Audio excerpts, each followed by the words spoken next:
এই আমাৰ চিৰবিনন্দীয়া অসমৰ অৱস্থা। আমাৰ অসমৰ গাঁওবোৰে এনেকৈ মানে ৰাস্তাৰ ওপৰত খেৰ শুকাই থাকে, চাইছেনে? অকণো ঠাই নাই, গাড়ী এটা পাৰ হৈ যাব যে ৰাস্তাৰ ওপৰতে চাব গছ গছনি, গোবৰ, তাৰপিছত খেৰ, ধানৰ কাম যিখিনি আছে সকলোবিলাকে ৰাস্তাৰ ওপৰতে। কি হ'ব আমাৰ মানুহবিলাকৰ মেণ্টেলিটি কেতিয়া যে চেঞ্জ হ'ব, মানে এইটো কোৱা খুব টান হৈ গৈছে। আমি ওদালগুৰিৰ পৰা অহা সময়ত এনেকুৱা অৱস্থা আমি দেখা পাই আছোঁ। আপোনালোকে আমাৰ লগত থাকিব। ঘৰৰ পিছফালে দেখা পোৱা যায় এনেকৈ মানে জাবৰ জোঁথৰ, গৰু বন্ধা ঠাই এইবিলাক দেখা পোৱা যায়। যদি চোৱা যায়, লক্ষ্য কৰা যায় যে অসমৰ ভিতৰত আটাইতকৈ বেয়া ঠাই যদি আছে তেতিয়াহ'লে এইখিনি ঠাইৰ কথাকে আমি একদম যে বাদ দিম সেইটো নহয়, এইটো থাকি যাব। কিয়নো মই মানুহৰ কথা কোৱা নাই, মানুহৰ এবিলিটিৰ কথা কৈছোঁ, এখেতৰ থিংকিঙৰ কথা কৈছোঁ, এখেতৰ ভাৱধাৰা চিন্তাধাৰাবিলাকৰ কথা কৈছোঁ। এনেকুৱা চিন্তাধাৰা মানুহবিলাকৰ চাইছেনে? কিমান সময় ধৰি আহি আছোঁ, 1 কিলোমিটাৰ ৰাস্তা পাৰ হৈ আহিলোৱে, তেতিয়ালৈকে মানে পকা ৰাস্তা পোৱা নাই, দেখা পোৱা নাই। এয়া খেৰ আৰু খেৰ। মানে আৰু এটা বস্তু দেখা পোৱা যায় ইয়াতে, মানে কি কয়, ধান যেতিয়া ভঙাব তেতিয়া এই খেৰবিলাক ৰাস্তাৰ ওপৰত আহি পৰিব। মানুহে অহা যোৱা কৰাত বিভিন্ন ধৰণৰ অসুবিধাৰ সন্মুখীন হ'ব লগা হৈ যায়, যাৰ ফলস্বৰূপে গৰু বান্ধি থৈ দিছে ৰাস্তাৰ ওপৰতে, শিল বালি থৈ দিছে ৰাস্তাৰ ওপৰতে। ইমান এটা সময় দৃশ্য বনাই আছে, এনেকুৱা অৱস্থা চাইছেনে? কি অৱস্থা ৰাস্তা, এইটো ৰাস্তা হয়নে? চাওকচোন, এই আমাৰ অসমৰ অৱস্থা হয়। আমাৰ অসমৰ একদম আগশাৰীৰ এটা পঞ্চায়ত, এই পঞ্চায়তৰ ভিতৰত যদি চোৱা যায়, মানে গাঁৱৰ ভিতৰত একদম যদি আমি সোমাই যাওঁ তেতিয়াহ'লে এনেকুৱা ৰাস্তা। এয়া সুন্দৰকৈ যদি আমি চাওঁ ৰাস্তাখিনি এনেকুৱা, আৰু তাৰ আগত এনেকুৱা। আমি পিছত বহুতখিনি ঠাই দেখাই আহিলোঁ, আগলৈ দেখা পাব আৰু কিছু ৰহস্যজনক মানে পৰিৱেশ একদম আমাৰ চকুৰ আওতাৰ বাহিৰত। আমি চিন্তা ভাৱনা কৰিব নোৱাৰিম তেনেকুৱা এটা পৰিৱেশ আমি নিশ্চয়কৈ দেখা পাম। আগলৈকে তেনেকুৱা পৰিৱেশ আমি নিশ্চয় পাম বুলি আমি আশাবাদী। ৰাস্তাৰ ওপৰতে ঘৰ তুলি আছে, তেনেকুৱা পৰিৱেশো আমি হয়তো দেখা পাম। আৰু আমি ওদালগুৰিৰ পৰা অহা সময়ৰ যিটো ৰাস্তা, এই ৰাস্তাখিনি আমি দেখাই আছোঁ। আমাৰ মুছলিম এলেকাৰ এই ঠাইবিলাক। ইয়াৰ আগত এটা দোকানী দেখা পোৱা গৈছে, দোকানীটোৰ কি অৱস্থা চাইছেনে? একদম ৰাস্তাৰ ওপৰতে দোকানীয়ে মানে দোকানৰ কাম চলাই আছে। আমাৰ মানুহখিনি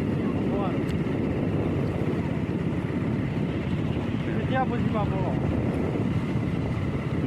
মৃত্যুৰ আগলৈকে বুজি নাপায়, আৰু যাৰ কাৰণে আমি পিছ পৰি থকাৰ এইটো এটা কাৰণ হয়। আমাৰ ইয়াত মানে শিক্ষকখিনি ইয়াত আৰু এটা খুব আমোদজনক গাড়ী এটা একদম পথাৰৰ ভিতৰত ফাঁচি গৈছে। আমি লাহে লাহে BTAD ফালে আমি গৈ আছোঁ। BTAD পামে আৰু অলপ পিছতে। BTAD পোৱাৰ লগে লগে ৰাস্তাখিনিৰ অৱস্থা সঁচাকৈ ভালেই পাম। আগৰ পিনে এনেকুৱা ৰাস্তা, এইখিনিতে অলপ আছে, একদম ৰাস্তাৰ ভিতৰত মানুহ আছে, মুছলিম মানুহ আছে। এনেকুৱা এটা পৰিৱেশৰ সৃষ্টি কৰিছে।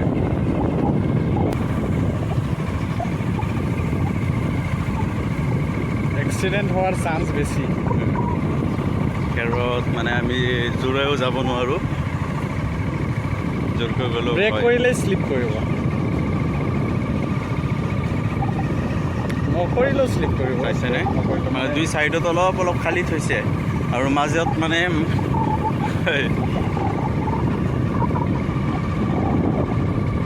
এইটো হ'ল গৈ পিনে আমাৰ BTAD হয়। BTAD হ'লেও এই ঠাইখিনি বহুত ভাল, এটা ঠাণ্ডা পৰিৱেশ।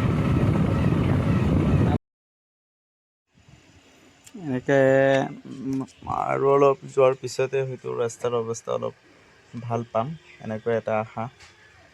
লাহে লাহে ৰাস্তা ভালৰ পিনে গৈ আছে। যিহেতু BTD একদম ভিতৰ ভাগলৈ আমি গৈ আছোঁ। ৰাস্তাৰ ওপৰতে চুটিলো দেখা পোৱা গৈছে, চাইছেনে এই গাড়ীটো ক'ত থৈছিল, এয়া বালিখিনি। এনেকুৱা অৱস্থা, কি হ'ব মানুহবিলাকৰ। আমাৰ পৰিৱৰ্তনৰ প্ৰয়োজন আছে। যিয়ে নহওক আমি পৰিৱৰ্তন হ'ব লাগিব, সেই সংকল্প আমি চবে ল'ব লাগিব ভাই। যিয়ে নকৰোঁ কিয়, ৰাস্তাৰ ওপৰতে কাঠ। BTD আমি পালোৱে, BTD ফালে লাহে লাহে এই যাত্ৰামুখী আমি ওদালগুৰিলৈ লাহে লাহে গৈ থাকোঁ। এয়া লাহে লাহে আমি একদম ভিতৰ ভাগলৈ গৈ আছোঁ। পামে লাহে লাহে ৰাস্তাখিনিও পৰিষ্কাৰ হৈ আছে। আমি ওদালগুৰিমুখী হৈ আছোঁ। ৰ'দ উঠিছে, প্ৰখৰ ৰ'দ, গছৰ ছাঁৰ তলত বহি আছে সেই ল'ৰাখিনি।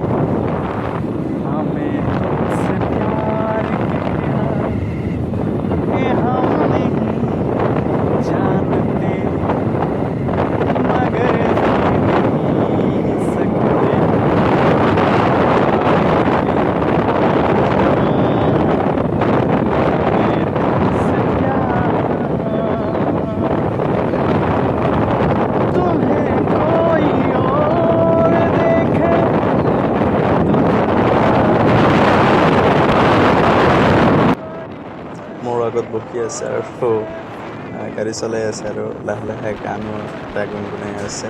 যিয়ে নহওক আপোনালোক আমাৰ লগত থকাৰ বাবে আপোনালোক চবকে মোৰ আন্তৰিক ধন্যবাদ জনাইছোঁ। লগতে এটা বস্তু, নন BTDতকৈ BTDৰ যিটো পৰিৱেশ, সেই BTD পৰিৱেশটো মানে আমি সঁচাকৈ মুগ্ধ।